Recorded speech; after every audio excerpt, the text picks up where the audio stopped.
Happy Easter, everybody, and welcome to Live Courageously, podcast show number 14 of 2023.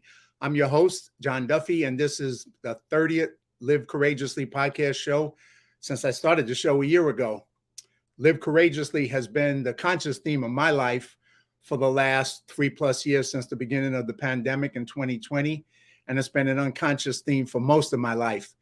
If you haven't seen the previous 29 podcasts with some of my amazing, courageous friends sharing their powerful stories of overcoming all odds, going on to live powerful lives and making a difference in the world, you can watch them on my John Duffy Live Courageously YouTube channel. And I have another 75 plus friends planned to be guests on my future shows. So please subscribe to my Live Courageously YouTube channel at Duff SQ Film and keep coming back every Sunday at 2 p.m. So why do I say live courageously? Because fear is a reaction, but courage is a choice. And I suggest that you consciously choose courage and you choose faith over fear every time you experience fear in your life. Choosing courage will help you deal with whatever life may throw at you in the future. And it will throw stuff at us that we don't like or want. Today, my friend and guest is Elvis Leon, and welcome, Elvis, and thank you for being part of the show today. We got any audio here? No audio from my. Oh, sorry. Yeah. Happy Easter, John, and thanks for having me.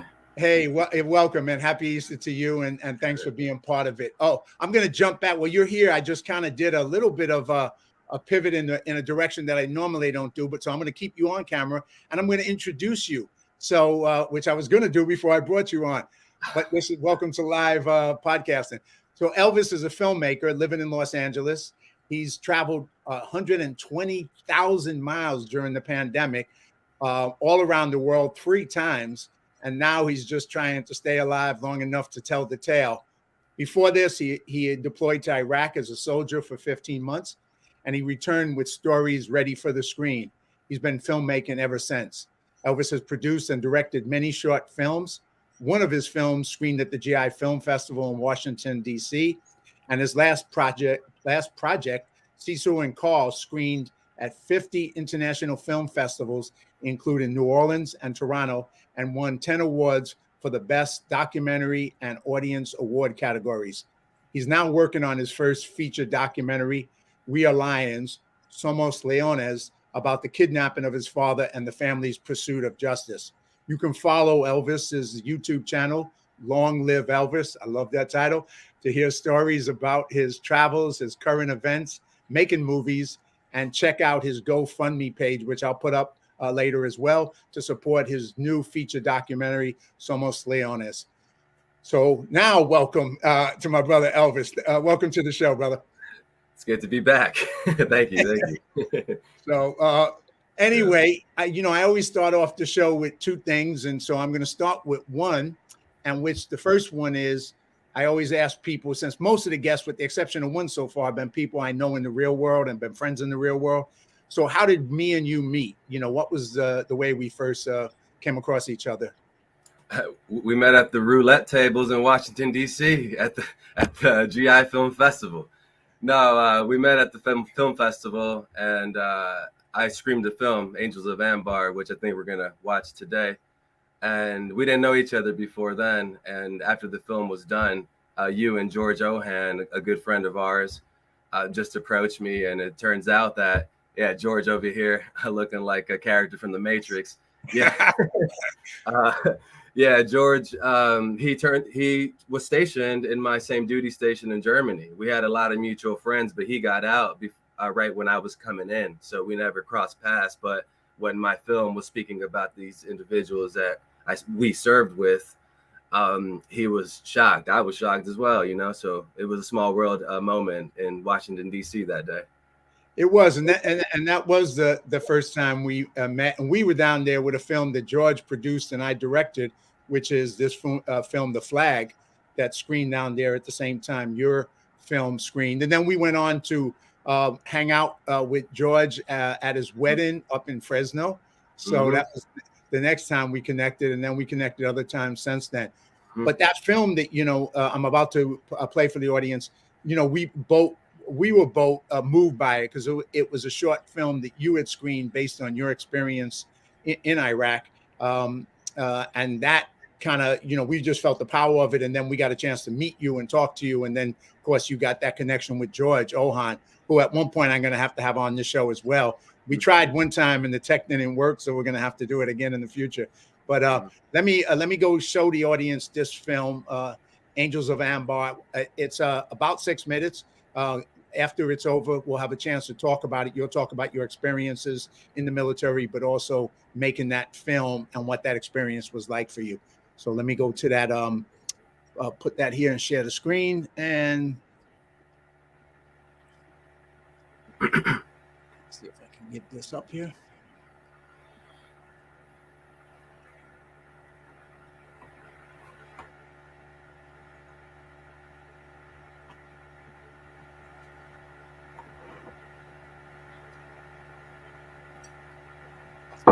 Go. This is... I've spoken to God. Well, maybe it spoke to me. The reason I say it is because I don't know who talked to me, if anyone at all. With all the drinking and drugging, it's really hard to say. Whatever or whoever that was, it came to me in the most vivid dream. It happened in Ramadi, Iraq. I believe we were going on our 12th month of the deployment and had 5 more to go. At the time, our brigade was the hardest hit brigade since Vietnam. Our unit lost some really good guys, and I miss them every day. Alts, you showed me the ropes as a brand new private. Thank you. Just, I talked to you a few hours before you got killed. You set the standard for cool, calm, and collected. But fuck, was it tough losing Brooks and Gilbertson? When you guys left, everything changed. Iraq is the motherfucker. It's 120, 130, 140 degrees.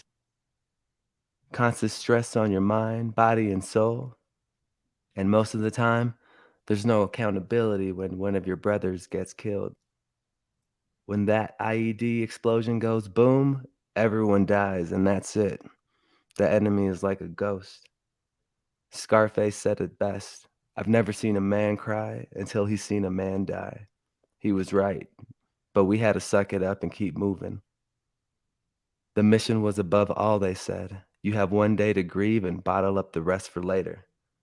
Iraqis were crying too. Everyone was dying. Women, babies, my dog Sandy, everyone.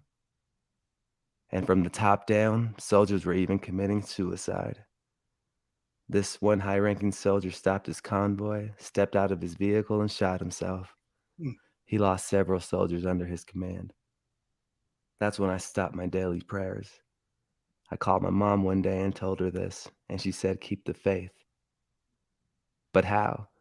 When there's no God or religion in Iraq, that God I heard so much about on Sunday was supposed to swoop down and save us all from the chaos, twisted metal, the IED craters, shield our eyes from all the dismembered bodies that plagued the streets.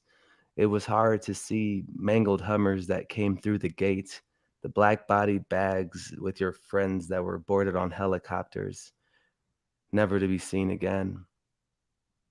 Seeing the remains of just his rifle that looked like scrap metal.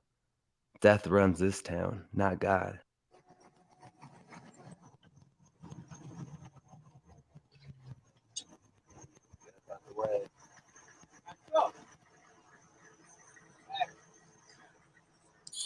Back on up, man. What you doing?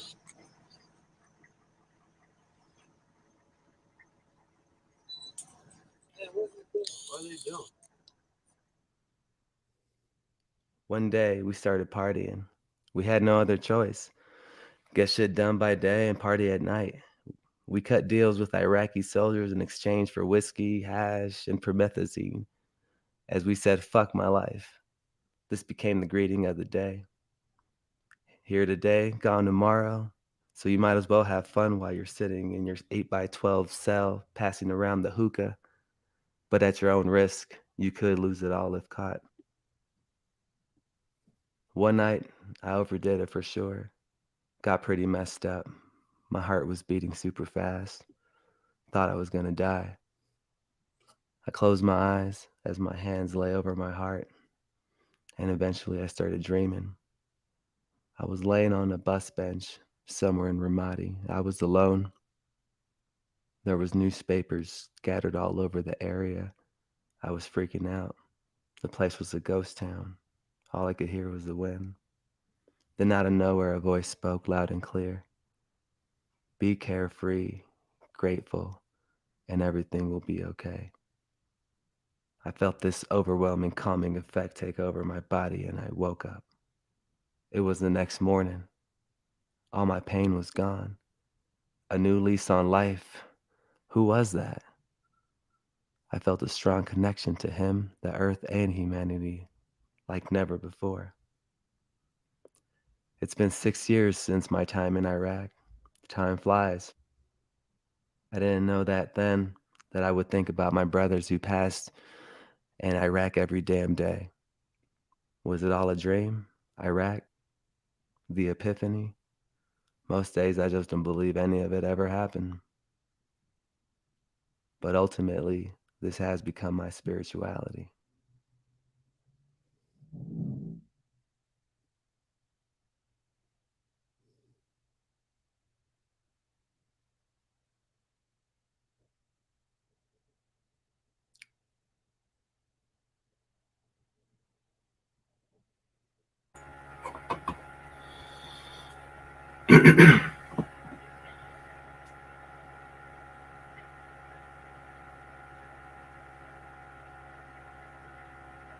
All right.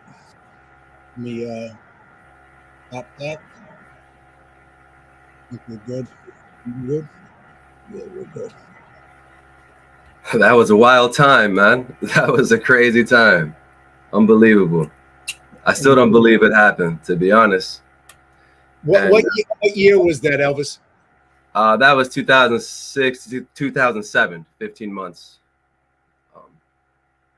And so tell us a little bit about what got you to Iraq, what got you into the military. Tell us a little bit of your backstory, and then take us into the forward story of like you come back from that experience, which I mean, I don't know about anybody watching it, but for me, the first time I watched it, it was just so, and maybe because it was on a big screen too, but it was just so powerful. The way you shared that story with the audience. And I think the audience felt the same way at the GI Film Festival. But take us on that journey. Yeah. Well, I mean, it was on the heels of 9/11. I signed up in 2003 going into 4. And, that was like the first time that I had to be courageous, right? Is when I signed on that dotted line that I was going to swear in and go overseas. I had no idea where I was going to be sent to.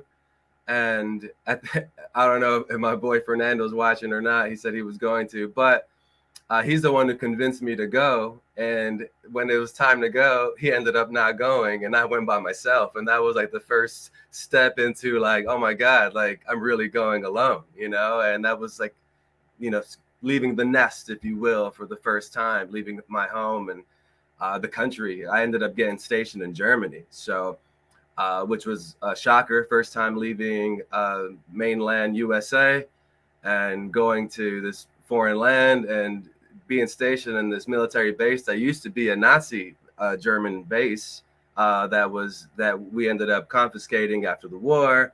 And so it was like a culture shock just going and through this experience.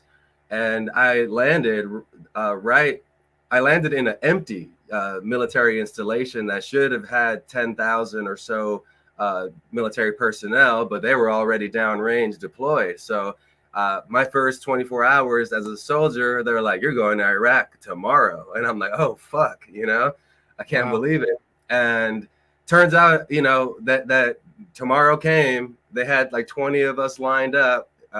Sergeant with the clipboard just walked and was like, everyone is going to Iraq except you, and it was me. So I ended up staying in Germany for like another year and a half, 2 years before I actually got the opportunity to deploy, and that was in 2006. We ended up going to Kuwait. We were in Kuwait for like 2 months, getting acclimated to the weather, going through drills and all kinds of training exercises. And we still didn't know exactly where we were going to land in Iraq.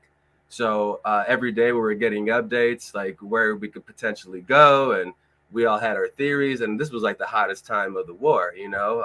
Saddam had recently gotten arrested, and his trial was about to happen, and that's kind of when we were in country. So there's just a lot of turmoil in the streets right now. And so when we finally got the orders to go to Ramadi, Iraq, I remember it was like you can hear a pin drop, because everyone thought that was like a death sentence, because that was like the hottest fighting that was going on at the time, was the Sunni Triangle in Ramadi and Baghdad. And yeah, and so everyone was like, wow, we're in this for reals this time, you know. And I remember my first day on mission, actually, it was like a welcome to Iraq. Mission number one, as soon as we left the gate, there was just remnants of a vehicular-borne IED that left death and destruction scattered. And that was like day one.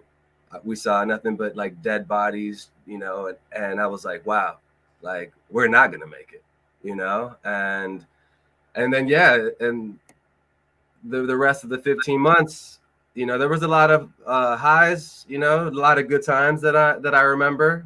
Obviously, when you're in such a dangerous and chaotic and very unique life experience that not too many people get to see, a war-torn country, it is kind of like being in a nightmare or a dreamland, because you're just walking amongst rubble sometimes, where like there was just apartment buildings with holes in them and bullet holes in them, and craters everywhere, as I mentioned in the film. Like we always joke, like the place looked like the moon, you know.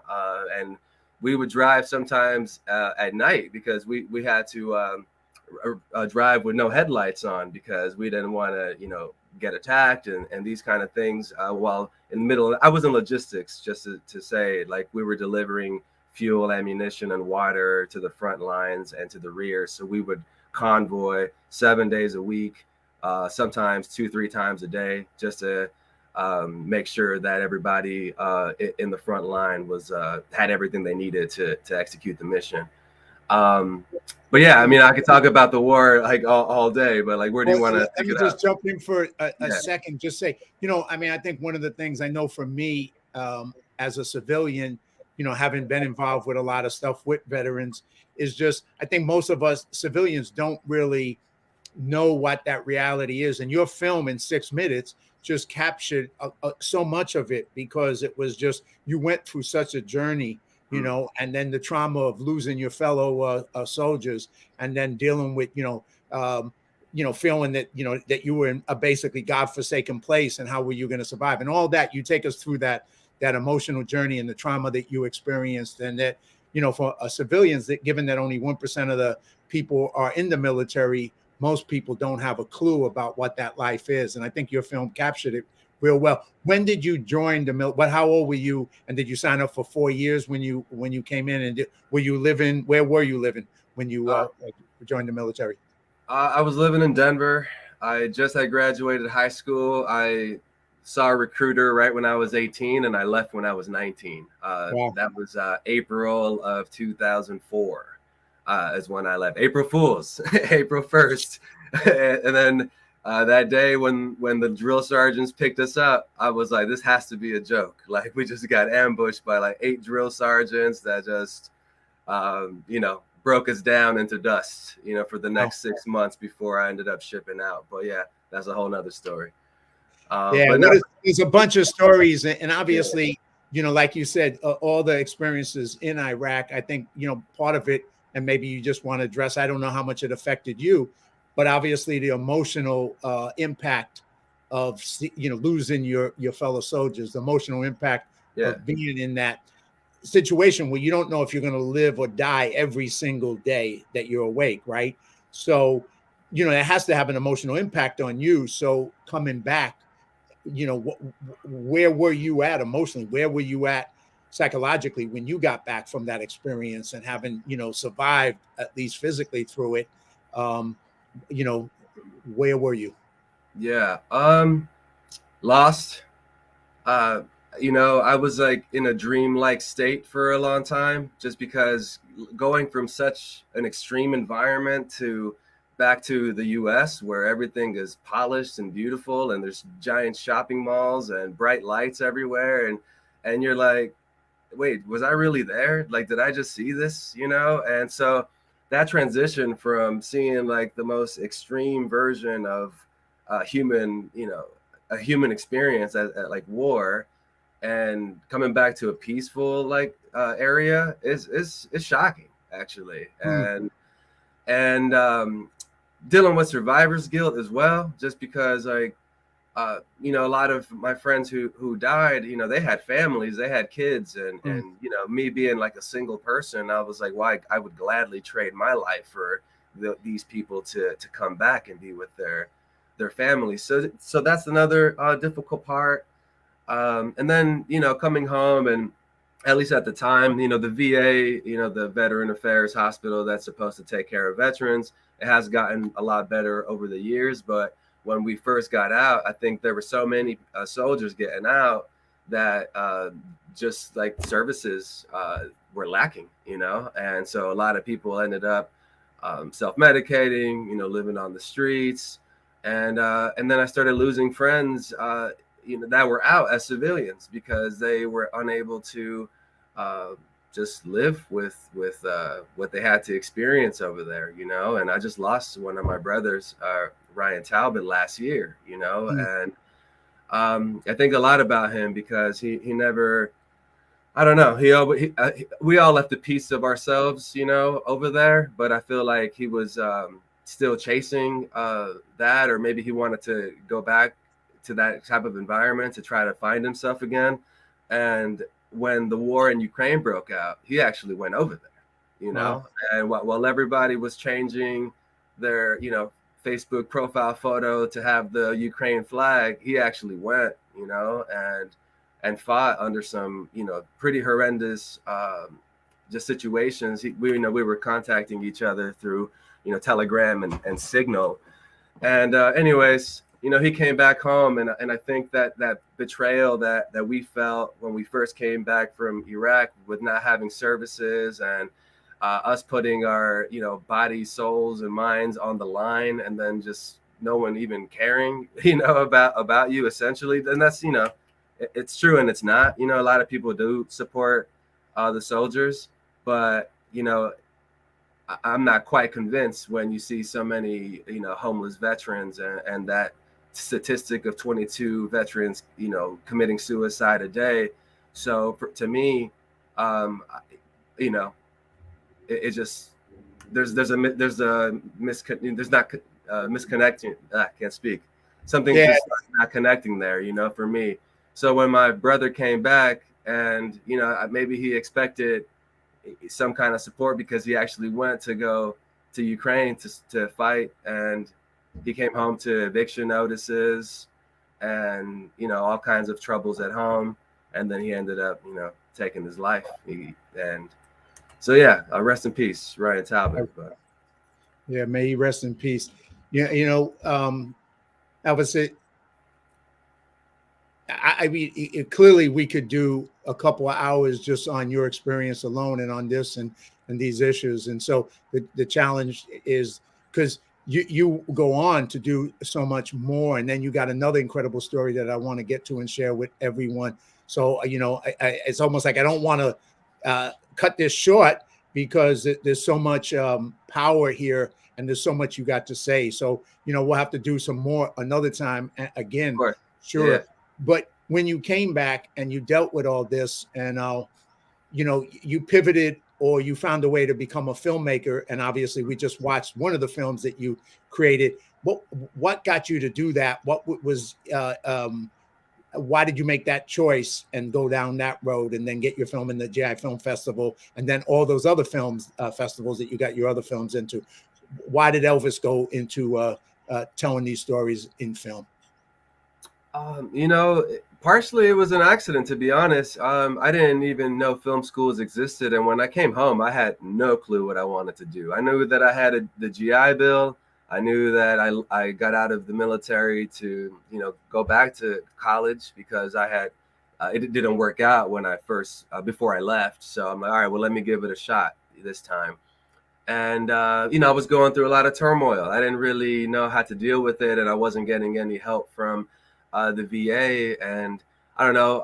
I started like reading about just maybe having some type of outlet to express yourself, because I didn't know how to play an instrument. I didn't know how to sketch. I didn't really have any artistic ability, so everything just kind of kept bottled in. So when the film school thing popped up, it just seemed like a natural fit. And I'm from Los Angeles originally, so I grew up, watching movies my whole life, and so it was an opportunity to maybe kind of vent a little bit and get some of these stories, out of my system. And then I graduated from film school, got my undergrad, and my film school was amazing. The Colorado Film School, to be exact. They're really hands-on, so you make several short films just in your first semester of college, and that was amazing. So I left with probably a good 4 really solid short films that all went to festivals. So I got to thank my film school for encouraging us, giving us the equipment and the skills to do that. But right out of film school, I had a nice little run, with 4 or 5 short films. I was pretty active doing music videos and random, business promotional videos and stuff like that. And then, I ended up getting an opportunity to live in London. So in 2015, late 2015, 2016, I ended up going to London and continuing being a freelance filmmaker, or at least chasing these dreams, And I think that's the other part that, as a filmmaker, you have to be courageous, because it's so, you have to be very fluid as well, right? Because nothing is secure in this industry, but we do these things because we love to do it, right? And we got to tell these stories, so. Well, what was it like with the getting Angels of Ambar and attending the GI Film Festival, which, for me, I attended it 2 years in a row in DC. Nice. And I just thought it was one of the most powerful film festivals, because it had all these military people and veterans sharing, stories that were more heartfelt, that touched you on an emotional level and took you on an emotional journey. So I just thought it was one of the best film festivals I ever attended. So what was that like for you to be there amongst other veterans with your film and connecting with people who were all trying to tell stories from their lives? Yeah, no, incredible event for sure. I submitted. So I did this workshop. It was like a storytelling workshop. It's a 3-day, 8-hour, a full 3-day workshop where you tell a story only you can tell, and you bring your own imagery. And that was the prompt: a story only you can tell. So I started writing about this Iraq story, which, in looking back at it now, it was my first short film and my first introduction to shooting videos. We were the first generation to have these pocket cameras and the first iPhones and iPods and stuff. So this was the first time that the soldiers had tools to document war, and so I think a lot of footage was coming back from our era of Iraq veterans. And going to the GI Film Festival was awesome, man. I got to meet you. I got to see a lot of great stories from every era of American history. And I remember I was saying that we met at the roulette table because they had that Casablanca night, remember? And they had the roulette table, and it's funny. I forgot that for a minute. When you mentioned that, I was like, really? And now, then you triggered my memory. I was like, yeah, that's right. That's right. Yeah, the Casablanca party. That was a good party. Yes, it was. Yes, it was. But no, man, it was, an honor to be at that festival. I haven't been back since, but they have screened my short a couple times. I think at the San Diego. Now it's just in San Diego, and there's one coming up May 15th, I think, to the 21st. I'm probably going to go down there on the 19th because a film that short film that was made over at Post 43 American Legion. I got a chance. I was asked to act in it, and it was about the zombies attacking Post 43. So it's a comedy, and it's so I'm going to go down and check it out down and hang out with some of the folks down there at the GI Film Festival. But you know, the other thing, since we got as I speaking of you being an actor, I love that photo in the background. You with the yeah, that's when it started out for me. When I was like, I played a hired killer, and basically I was hired to kill homeless people for this guy who was trying to gentrify a neighborhood. And of course, I ended up getting killed and dropped into some manure from a porta potty. So it was kind of a fun role. But yeah, that was my journey on the acting side. But just to go forward, because I want to get to really spend some time on this documentary that you're working and have been working so hard on. But before I jump to that, you went during the pandemic, you traveled all over the world 3 times. I mean, that's pretty amazing, impressive. Tell us a little bit about that. And I know there's not enough time to cover all the places you went and what you experienced, but give us the short version of all that, because that's pretty cool. Yeah, I never in my life intended to travel that much. It was something that happened out of necessity. It was like a gut instinct of, if you don't do this right now, like you're gonna regret it forever, And I was going through another tough period because of what we're about to see with my documentary. So it was another moment of feeling lost. And like I didn't belong anywhere, just because we'll get into the details, but my film has a lot to do with dealing with the justice system. And oh wait, are you still there? Did I lose you? I'm here. I'm just giving you a full camera. I'm just giving okay. Sorry. Yeah. So just dealing with the justice system, and that being a David versus Goliath story. And it broke me, and it was several years of going through the most intense period of my life that is equivalent to me going to war. It felt like going on another deployment. So I was a broken man, I'm not going to lie. And I essentially just escaped, and I ran away, looking for home, looking for a place where I belonged. And I was self-isolating at the end of 2019 before the rest of the world did in 2020. So by the time that the pandemic hit, I was already dealing with, more symptoms of PTSD compounded with everything new that was happening, where I kind of had a death wish. I'm not going to lie. So me traveling during the pandemic and maybe not making it, I was okay with that. So, I didn't know what was going to happen. I was scared, of course, and a lot of people always were following me and asking like, oh my God, I could never do what you do. Aren't you scared? And I was like, heck yeah, I was scared. But I was conquering fears as well, and even in these travels, I went to the places that I feared the most, because I was feeling so dead inside that I was only connecting with fear. So fear made me feel alive still, So it was a weird relationship that I had. And where my journey first started was going to Guatemala, where my father was kidnapped. This is like a blacklist no-go zone for me, And this is the we'll be showing this after. This is the story right here that's up on the screen. And that, that's the story. And we'll get into that in a minute, but keep going. So you went to Guatemala where your father was kidnapped. And that's just right there. You just kind of like quickly put that out. But that's huge, man. That's like, you're dealing with all this other stuff, like you said.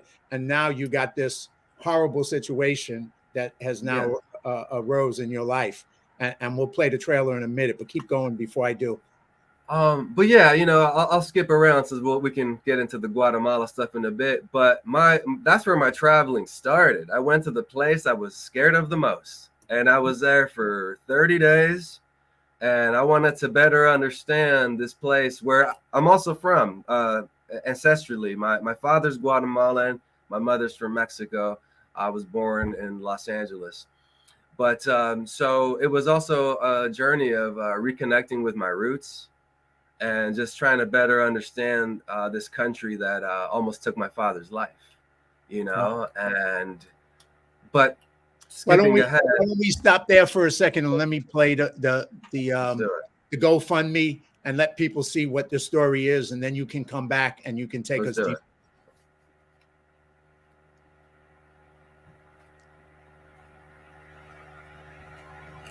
So this is the GoFundMe page, and I'm gonna give us a full screen so we can watch it. Hello, my name is Elvis, and I'm working on a documentary about my father's kidnapping called We Are Lions.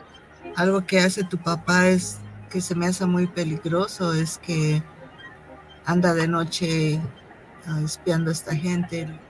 I have a story to tell.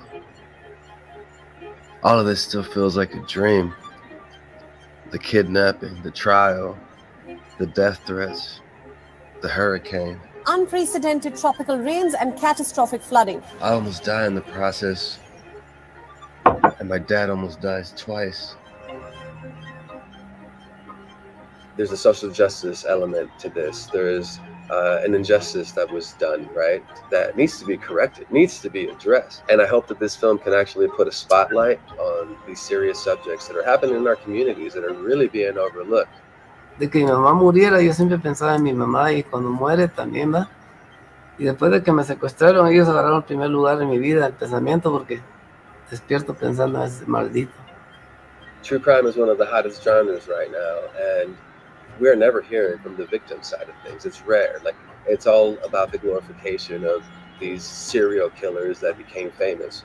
And I just want to tell the story of a common man from our community that went through this horrific experience that happens to be my father. So this is also a story of just a father and son going on this wild journey together, and that's something that a lot of people can connect with. So I think I got a lot of great pieces, and I can't wait for you to see some of it.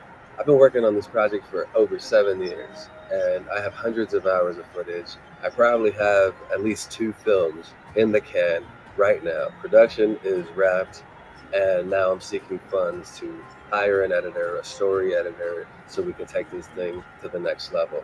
There's for sure a diamond in the rough here, and if you agree, if you connect with the material, please reach out. Please think about supporting this financially, and if you can't, then share it. Or if you have anyone that you think would be interested in working on this, send them our way. So thank you so much for listening. Love you, and thank you.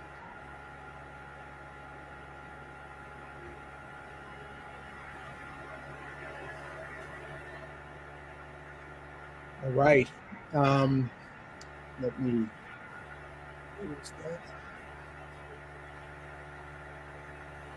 I think we're back. Right? Are we back?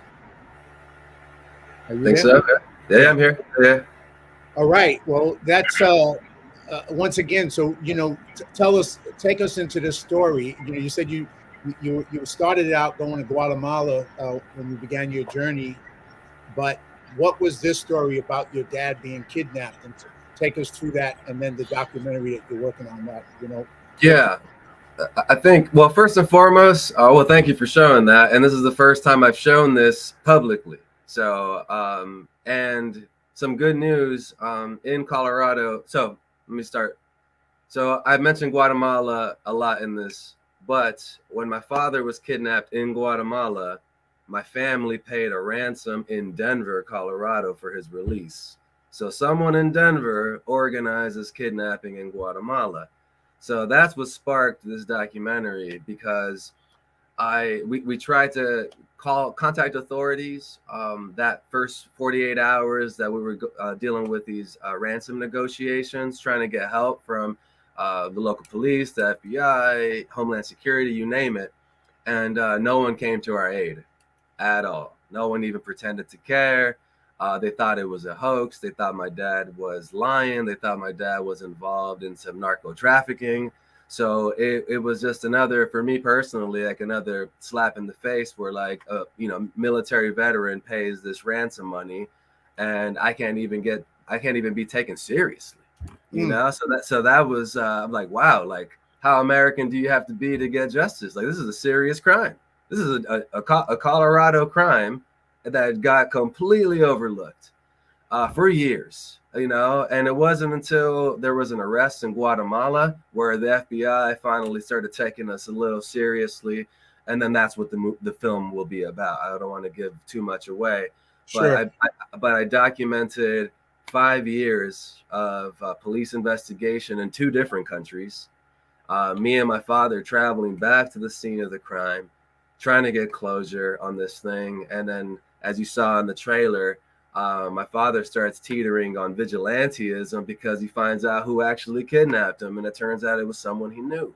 So Wow. it's a wild story. It's the movie that I never wanted to make. It's the movie that chose me, and it's not been a fun process. It's been dangerous. I almost lost my life in this process. My dad almost died on my watch during this process of filmmaking. Like he almost died in the kidnapping, and then when we went back, I almost lost him on my watch this time. So yeah, I don't know what set me on this fool's errand, suicide mission, whatever you will, but I felt like it was a story that was important, that outside of my family, just because this was something that affected us in our community in Denver. Like these men live 30 miles from our house in Denver, and so yeah, so it was something that I thought that making this movie was like my way of fighting back, my way of shedding light, on this crime that has taken place. But also, it's an examination, of my father. It's a family story, which is the heart and soul, I think, of this story, and I can't wait to flesh it out and show everybody what I've been working on, because it's a very unique thing to go on this wild journey with your father, and yeah, I don't know. Once again, sometimes you wonder in life, you obviously were given skills by going back to school as a filmmaker, and you took advantage of that to tell a very personal story about your time in Iraq. And then, of course, you did not expect to be given this story, because it's not a story you wanted or want to live or even have to spend your life telling. It's the last thing you wanted, right? And yet life threw you this horrible situation, and you got through it, and at the same time you wanted to make a difference and tell the story so it makes a difference in the world. So I mean, I think that's the thing where you talk too about courage, the courage of being at war, the courage of dealing with this. Doesn't mean that you're not afraid, doesn't mean that you don't have fear, but it means that you still move forward to be able to overcome the fear and overcome the obstacles, which you clearly did. So this particular documentary, you've done over 500 hours of filming. I mean, you've been doing it for 5 years. So this is obviously, you put your heart and soul into this to be able to get this story done, as well as risking your life. So, where do you go from here? Obviously, you mentioned, you didn't mention, you were about to mention in Denver, there's a magazine that's about to tell your story. So share that if you don't mind as well. Yes. So 5280 magazine, for those that are from Colorado, it's like the biggest magazine in Denver. And they're doing a 7-page cover story of this. So this is the first time the story's going public. So I thought it was a good opportunity to finally try to raise some funds, because I've gone the traditional route of applying for grants or going straight to production companies. Some deals got close, but because of the ambiguity of how it was going to end, and it was an open investigation, a lot of production companies didn't want to touch it until the case was officially closed, which it is now. So now, again, it's the perfect time to finally finish this. And I have tried to personally do it on my own, but I'm just too close to the story, to the material. And now it's evident that I need to hire like a professional editor or a team that can help me like flesh out and tell the story, the way it needs to be told, So that's why I want to start a crowdfunding campaign. The page is live. I'm considering the next couple of weeks to be a soft launch, but the magazine releases on May 1st. So I will probably ramp up my efforts sometime in May once the magazine circulated for a couple weeks. But yeah, that's essentially the plan. But yeah, I appreciate you sharing that link and sharing it with your followers. Well, yeah, and I'll do more. I'll share the GoFundMe additionally next week, and I'll share it again, obviously, when you ramp back up with the article in the magazine. And once again, it's just you came back into town just recently, and we got together. I was going to an event, and I invited you to it, and then you and I kind of caught me up on all this, and I just felt like, well, this is a great opportunity to because it's such a powerful story, and you put in so much of your time and effort to tell this story that I just felt like that, it would be great to get people to know about it. And if there's any way people can support you, whether it's as editors or a support team or people to help maybe with social media, to promote it out there, to help, get the GoFundMe, to help you, because you've been a one-man show and pulling this off. And that's not easy. I know that for sure, man. So, so if anybody is watching and anybody can help, and like I said, I'll push it out more when the article comes out. I'll share the article on social media as well. But, once again, it's like, I didn't get to ask you my second question, but you kind of answered it throughout, but I'll ask it again now. I always ask people, what does it mean to live courageously? And I think anybody watching this show has seen in your films and in your reality and examples of living courageously.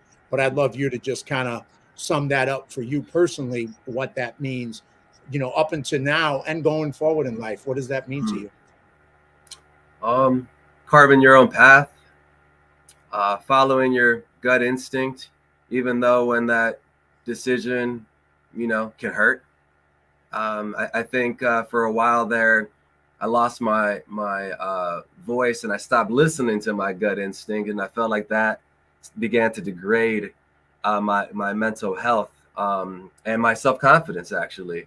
So this experience, I think, has put me out of my comfort zone, and it's put me in a position to conquer fears, even though, again, a lot of this situation I got myself in was very foolish, and it could have cost me my life. But it was also a cause that I felt worth dying for, And so I've been following my gut instinct ever since, even though maybe it doesn't make sense. But I hope that it's like a guiding light, that'll, take me, further than I have before. So I'm still practicing these things as well, and it's not like that I don't feel fear, I was scared this whole time, but it was something that I had to do for sure.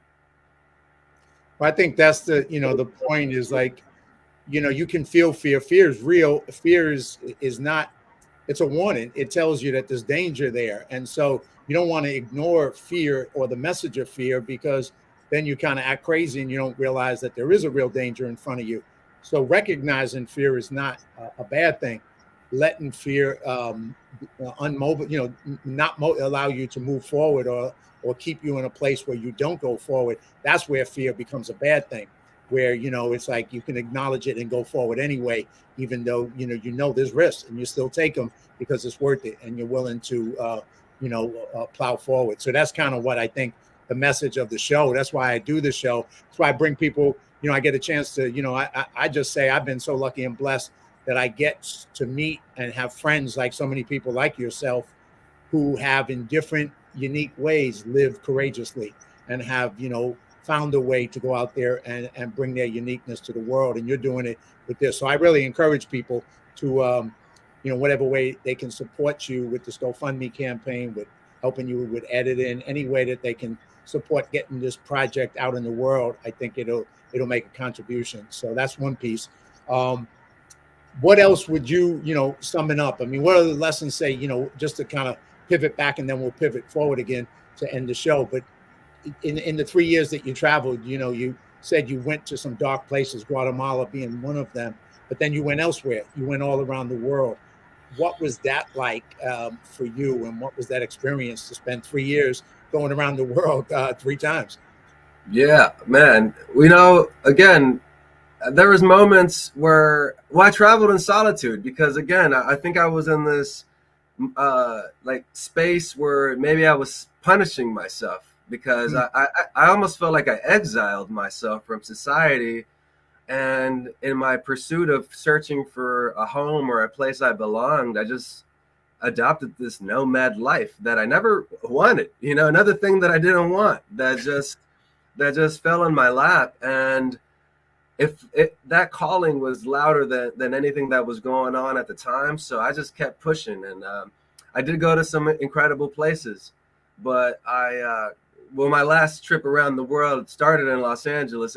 I went from LA to Denver to London, Istanbul, India, Thailand, Japan, back to LA.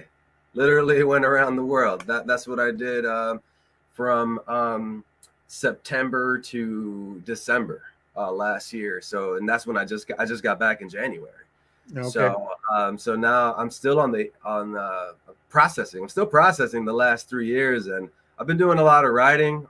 So there will be a book down the road of these 3 years of traveling and all the lessons I learned. But at the end of the day, I think the thing that aligned my compass again was just seeing how privileged I was, one, for being able to travel this much, and two, just showing gratitude for what I do have, because I saw and spoke and hung out with a lot of people that were in some extreme, poverty situations that dwarfed my problems, and these were some of the things that I learned when I went to war, that I took a lot of things for granted, until you get stripped of everything.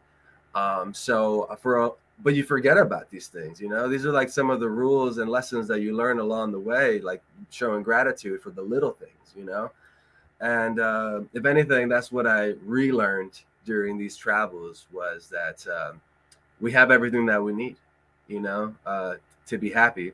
It might not seem that way, but when you actually sit back and look back, life is good, and we just got to be appreciative of what we have, Well, I think that's so powerful and profound, man, because, I think if anything, sometimes we have too much than we need. And like you said, when you kind of get stripped away, you see what that reality is, and that we have way more than enough to be happy and grateful for. And sometimes when you have too much, it kind of clutters the world that you're living in, and you don't realize how lucky you are and how grateful you should be, because you got all this stuff as if that's what's going to make you happy or grateful, when it's really not that. It's the bottom line of being appreciative and seeing that, you got your health, you got some opportunities that most of the world don't have an opportunity to do. So we are definitely, have all that. So I can't, but support and say it's the most important thing is to be grateful, to get up every day and be grateful for what we have, and find a way to make it better for others as well, not just for ourselves. So, that's right. So it's not always about us, but it's about what we can give, not just what we can get. So that's been powerful. I want to put up real quick your YouTube channel where people can stay in touch with you and just take a quick look at that. And let me see if I can grab that up there. And title, Long Live Elvis. And let's see if I can just put that up there so people can see it. So this is your YouTube channel where you put content on. People go there and subscribe, check out his videos. This is just a series of some of the stuff that he's done. And of course, we'll get back to some of the other stuff, but go to Long Live Elvis on YouTube, and you can follow the stuff that he's doing in the film and media. And all right. So in closing, man, anything, you want to say, how do people contact you? anything you want to leave us with, any message. I mean, I think you've given us some powerful messages already with your documentaries, with your life, with your, taking those chances. And like you said, you didn't want to go on that journey, but I can only hope that that journey makes you stronger, because there's a lot more that you need to contribute, and I've already contributed so much. And I think this documentary is going to be another powerful contribution when it gets finished and gets out there. So let me throw it to you and say, how do people contact you? I'll put up the GoFundMe campaign. You'll put up the GoFundMe campaign, I'm sure. And beyond that, go for it. Yeah. So, well, again, man, thanks for having me. Thanks for showing the trailer for the GoFundMe. I mean, that'll link you to my website and my YouTube channel. Website is down right now. It'll be up in a couple of days, but follow me there in a couple of weeks on Facebook, Instagram, all of that stuff. But yeah, I mean, at the end of the day, we're all just learning. So I'm going through this process for the first time of making a feature film. So just any mentorship or any guidance would be beneficial. Like if you can help, outside of financial, making a contribution, I would appreciate any support whatsoever, even if you just share the page or just send me a message and say hello, But yeah, that's it. Thanks, John. Appreciate you. Hey, you're welcome, brother. And once again, I'll help push some of this out for you. And if anybody who watches this show, whatever way you can support it, maybe making connections, maybe just sharing it, just whatever way you can help. I think this is a important documentary that you're going to create here. So anything I can do to help, I will do as well. So thank you, Elvis, for sharing all this. Thank you for all you've done in the journey, both in the military, but also in civilian life and with your dad, and trying to right a wrong and to get people to do the right thing in our country, and everything that you're doing there. So I appreciate you, man, and I appreciate what you're doing with that. So whatever I can do to help, I will. You have a great one, and thanks a lot for being on the show, brother. Appreciate you. All right, back at you, brother. All right. Well, I hope everybody enjoyed the show, and you've enjoyed Elvis Leone's powerful and personal film documentary projects, Angels of Ambar, and also his newest one that's being worked on, Somos Leones, We Are Lions. And hopefully you can find a way to follow him, support him, his GoFundMe campaign, and do whatever you can to help him. I'd love to get any feedback from anybody who's watched the show on what you enjoyed, and any suggestions and how I can improve it and grow the audience for it. And please subscribe. Go to my YouTube page, and this is where you can subscribe to my YouTube. And so you can follow me and join us every Sunday at 2 p.m. Next week's guest my guest and friend is going to be Dr. Lauren Michael Harris. He's the founder of Power of We. He's a podcaster, a military veteran, an author, a speaker, and he's going to be leading a tour, Legacy of Hope tour to Romania, coming up soon, to help orphans over there. So he's a great guest. I've been on his podcast show just recently. So hopefully you'll come back and join us next Sunday and every Sunday, and meet the great friends that I've been blessed with. And I encourage you to choose to live courageously and make your life a masterpiece. And God bless you until we meet next Sunday.